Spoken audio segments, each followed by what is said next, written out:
Hello everybody, my name is Adrienne Bauer and I'm the Director of Wildlife here at Wildlife Prairie Park, located in Hannah City, Illinois. I'm so glad you could join us here today.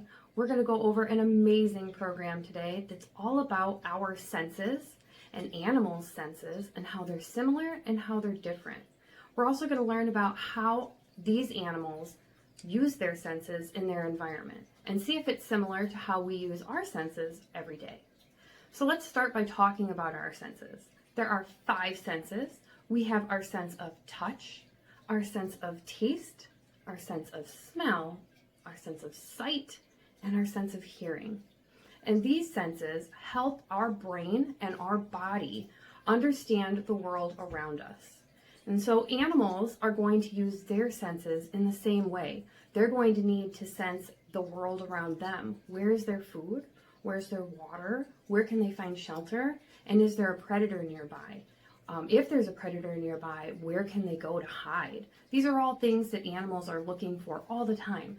And so when we look at people, our eyes and our ears and our nose and our mouth and our hands might look a little different from each other, but for the most part, they're all about the same. But when we look at the animal kingdom, there's animals that have all kinds of different eyes, ears, ways of tasting, and we're going to learn about some of those things today with our animal ambassadors. So hang on, and we're going to check those guys out here in just a minute. Hello everybody, and I am back with our first animal ambassador, and this is Jessie the Barn Owl. Now Jessie is 18 years old, and she came to us as part of an animal ambassador program where they were trying to breed these beautiful birds and re-release them back into the wild.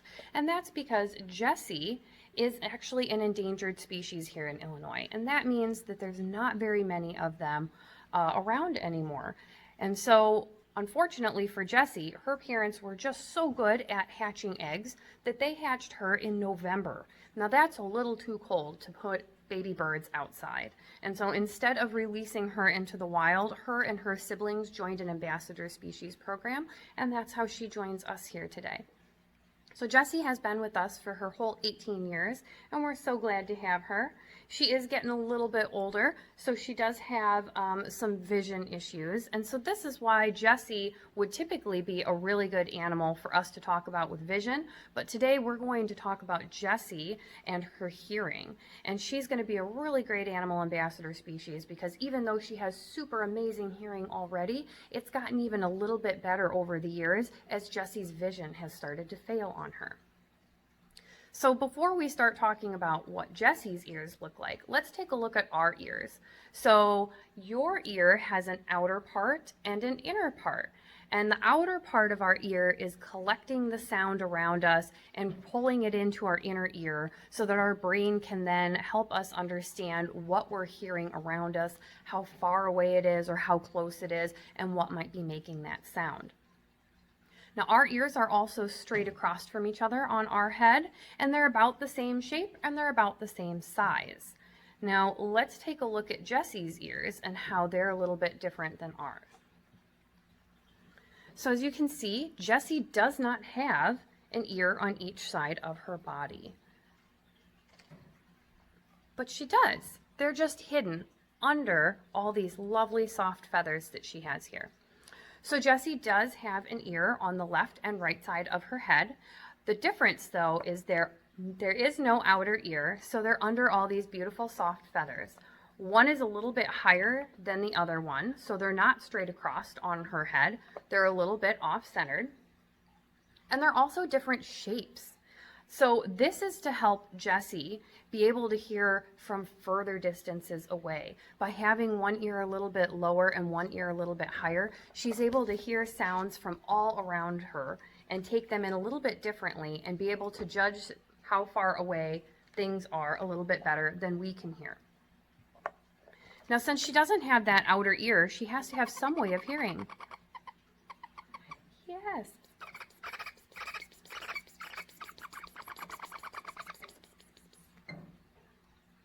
The fun thing about working with animals like this is that we can plan all we want for our programs to go exactly the way we want, but they kind of do whatever they want. And so what Jessie was just doing there is she was giving me her high-pitched happy chirp.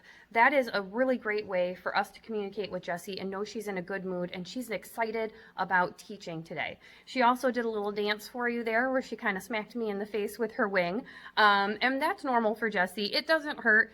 She is just trying to stretch out and take in her environment and decide what it is we're doing today and who she's meeting with.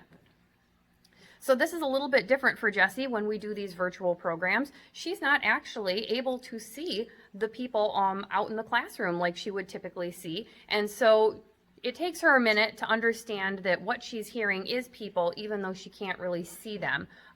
She's trying to figure out where we're all hiding, even though she can hear us. All right, so let's go back to talking about Jessie and how she hears. So Jessie doesn't have that outer ear, but she has what is called a facial disc.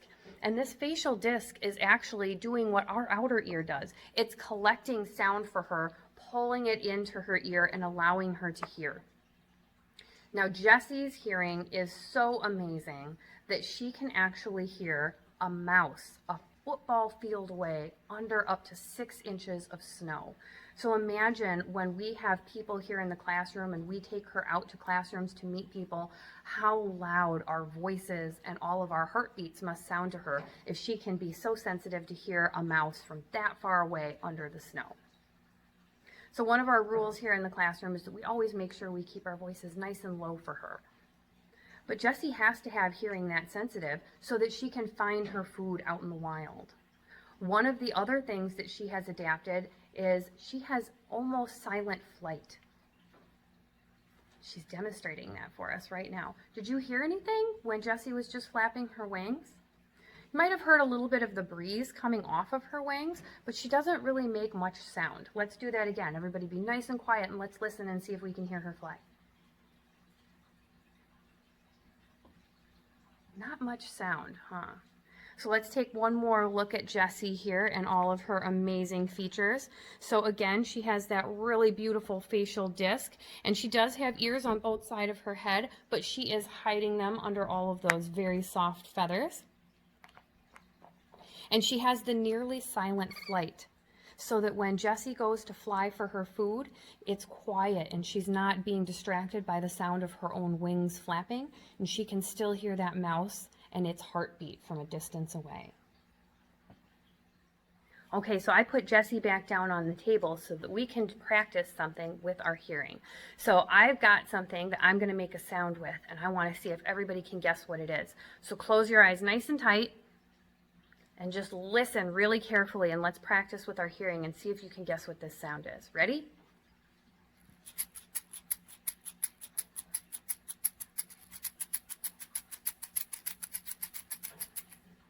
Did you guess what those were? They are little maraca eggs that I have here. Sometimes we will give these to our birds to kind of roll around and play with. It's an enrichment, and it makes a fun sound for them to hear too. So now that we've got our hearing all tuned in and we have listened to our little maracas, let's close our eyes again, and we're going to talk about Jessie and how we talked about she had nearly silent flight so that she could still hear everything that was going on around her while she was flying to get her food, and so that her food didn't hear her sneaking up on her.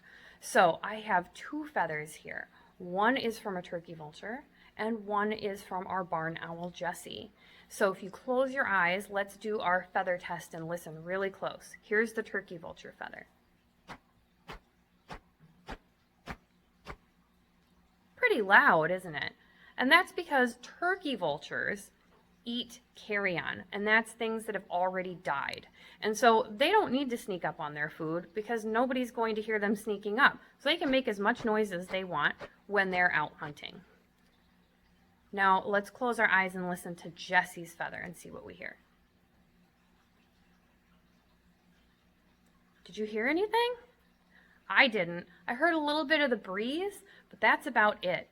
And that's because Jessie's feathers are a lot softer than Moe's feathers, our turkey vulture. And if you take a really good look, there's a little bit of an edge here to it, almost like a butter knife. It's a serration.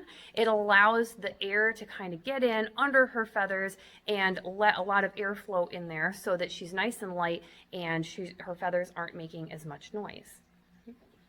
So again, Jessie is our amazing animal for her sense of hearing. She has that beautiful heart-shaped facial disc that's going to act like an outer ear and pull the sound in to her inner ear. And remember, she has ears that are under all those feathers, and they're different shaped, and they're off a little bit, so they're more like this on her head instead of straight across like our ears.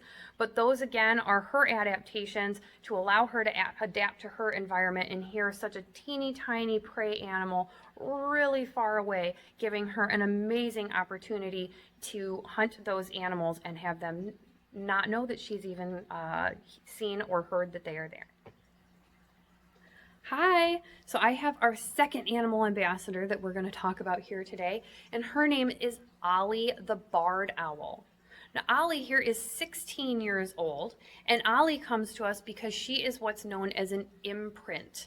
And that means when Allie was really little, she joined a wildlife rehab situation, and unfortunately, she couldn't tell the difference between humans and owls. So she's not sure if we're all owls or if she's a person. So she has some unusual behaviors, which means she can't be released into the wild, and so she lives here with us at the park. One of Ollie's strangest behaviors that she has is that she loves to bathe in the sun. She likes to lay out and get her little suntan. That's unusual because owls are typically only awake at night. They are a nocturnal animal. And so her being awake in the day, and not just awake, but loving the sunlight, is not a normal owl behavior. So Allie here is going to be our animal we talk about for her amazing sense of vision and sight. So let's take a look at Allie. You can see she has such big eyes on the front of her face. Now she has a little bit of that disc on her face, kind of like Jessie did, and she is using that to bring in for her sense of hearing. But she has a better sense of sight than Jessie has. Allie here, her eyes are really big and they take up a pretty big portion of her entire body weight. For owls, their eyes can take up 1 to 5% of their body weight. That's a really big amount. That's a big eye in there. Now, if we look at our human eye, our eyes are round all the way to the back. Now, owls, her eye is round in the front like ours, but into the back, her eye isn't a ball anymore. It's actually more like a tube. And that's to allow a lot of extra light in when there's not light outside. So when she's hunting at night, having that big eye and that tube-shaped eye allows her to draw in as much light as possible so she can see and hunt. Allie is going to be living in the wood line. So she is going to be hunting in between the trees, and she's going to be using her sight to see those animals and be able to fly across to them and catch them. Now, Allie does have a really good sense of sight. Again, her eyes have been adapted to take in all that extra light at night, but we have other animals here that have a really good sense of sight too.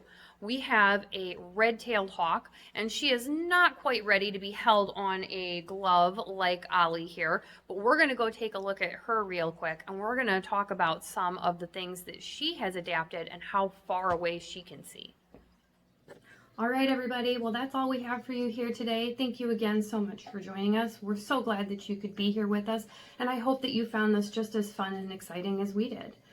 Please make sure to check out the second half of this video where we're going to go over our sense of taste, our sense of smell, and our sense of touch, and we're going to meet some more really amazing animal ambassadors. And as always, we love to promote going outside, enjoying nature, but being safe about it. Make sure that when we're outside and we see an animal that we really like and we're interested in, that we're watching it from a safe distance. And if you see an animal that's hurt or might need somebody's help, make sure that we always ask an adult and we reach out to somebody who can help us out, like the DNR, a wildlife rehabber, or you can always call us here at Wildlife Prairie Park. If you have any questions after this program that you would like to ask us, please send us a message at programming@wildlifeprairie.org. Hi everybody, welcome back. Again, my name is Adrienne Bauer and I am the Wildlife Director here at Wildlife Prairie Park in Hannah City, Illinois. We're so glad you could join us again for the second half of our video about senses. Today we are going to talk about our sense of touch, our sense of taste, and our sense of smell. If you remember last time we covered our sense of hearing and our sense of sight, we met some amazing animal ambassadors like our barn owl Jessie, our red-tailed hawk Remy, and our amazingly cute little friend Rooster the mini pig. We are so excited to introduce some of our other animal ambassadors for you here today. So let's not wait. Let's go take a look and meet some of our other animals and learn about our other three senses. All right, everyone, so I have our next friend here that we're going to be introduced to, and I have some treats for this friend. Now, before I introduce him, he might make some sounds, and you might be able to guess who we're going to meet today. But this animal is going to help us with our sense of smell because that is his main adaptation. We're going to take a look at our nose and talk about it. I think he's getting pretty impatient. He knows I have a treat. So let's talk about our friend here.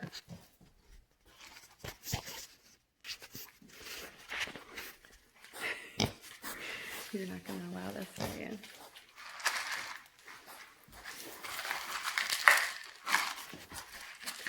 So this is Rooster, and he is a 6-month-old Juliana pig. He is a miniature breed of pig, and he is very excited about his treats, but his vision is not very good. He relies more on his sense of smell. So if we take a look, he has that very nice long snout area, and he's got a big round nose at the end. His nose is turned up because he uses his nose to smell and root his food out of the ground. So a pig's sense of smell allows them to smell 5 to 7 miles away. It also allows him an opportunity to smell something that could be up to 25 feet under the ground. So that is an amazing sense of smell, and he needs that because his hearing and his vision are not that great. Now, his vision is the worst of all of his senses. As you can see, his sense of taste seems to be working just fine as he looks for all of his favorite treats, which are Cheerios. Now, humans, we have a nose on our face. It's not shaped like Rooster's, and it's not as big as Rooster's, but it is still an amazing thing that humans...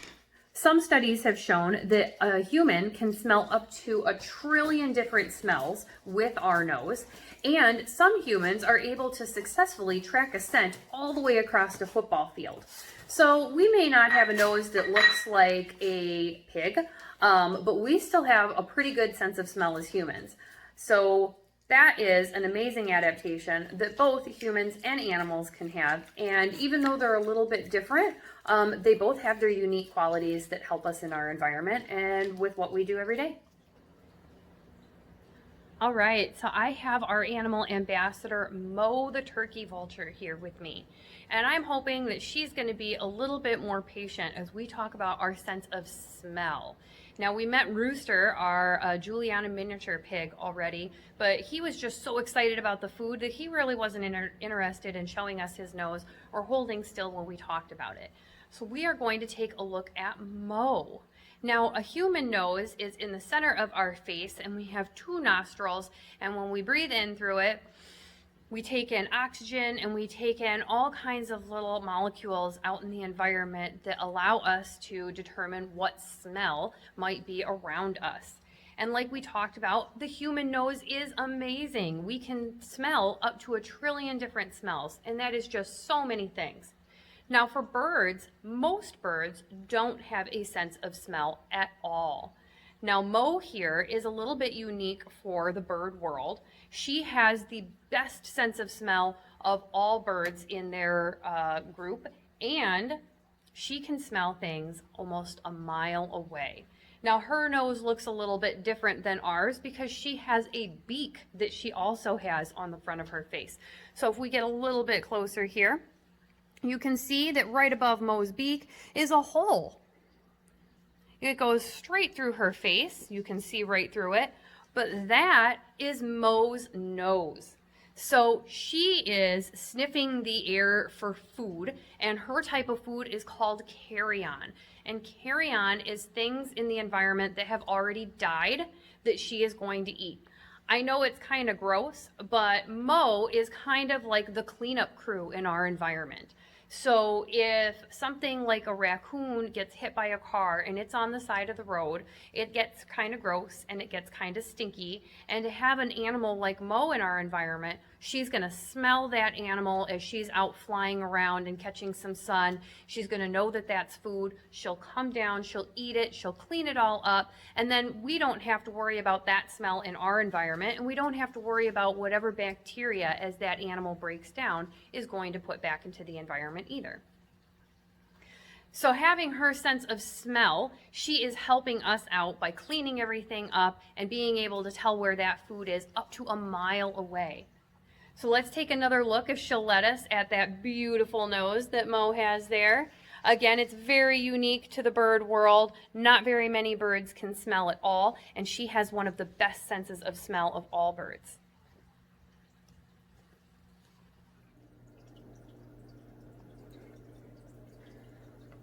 All right, so we have our very last animal that we are going to talk about with our sense of taste and touch. So what is this creature that we are looking at right now? Well, this is a 6-inch albino catfish. And he has two amazing senses. He has an amazing sense of taste, and we're going to talk about that first. So our catfish here, even though he's only 6 inches long, has about 250,000 taste buds all over his body. He also has them in his mouth and in his gills. So having all those taste buds all over your body, imagine if you could sit on a piece of pizza and still be able to taste it. And that's kind of what the catfish's body is doing for him.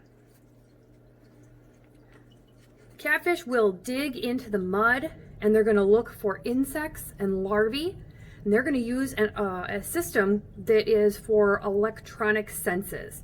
And so what's going to happen is all of those senses on their system and those taste buds are going to work together so that when they do find something in the mud, they're going to put it in their mouth and they're going to be able to taste it and decide, is it food or not? And then at that point, the catfish can decide if he wants to eat it or spit it out. They say that catfish are said to have the most finely tuned bodies on Earth. Unlike most fish, they don't have scales. They have really smooth skin, and it gives them a heightened sense of touch. So a thing that you can do at home if you're interested in trying to see how good of a sense of taste you have is to get together with your family and pick a couple of foods that you really like that have a different kind of taste.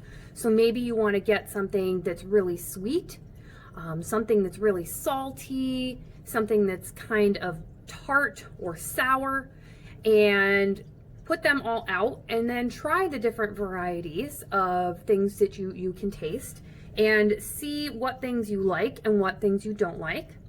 If you want to really test how good you are at being able to taste things, close your eyes and have your family give you something that you don't know what it is and see if you can guess what it tastes like.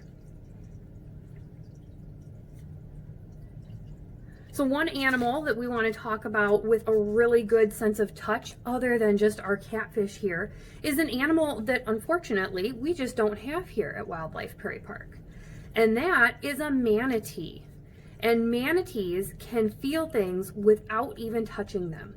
They have thousands of whiskers all over their body that allow them to feel things in their environment, like a change in temperature. So they're described as an animal that can touch from a distance. That means they can feel things and they don't ever actually have to touch them. So if you're wanting to come up with a really fun project to do to test our sense of touch and see how good you are at that, you can get a pillowcase and put some items in there that feel different.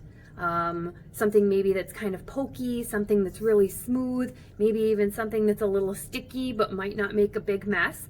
And have your family reach in that bag and touch what's in there and feel it and see if they can guess what it is. And then you take a turn. Have them give you some things that you don't know what they are and touch and feel them and see if you can guess what they are.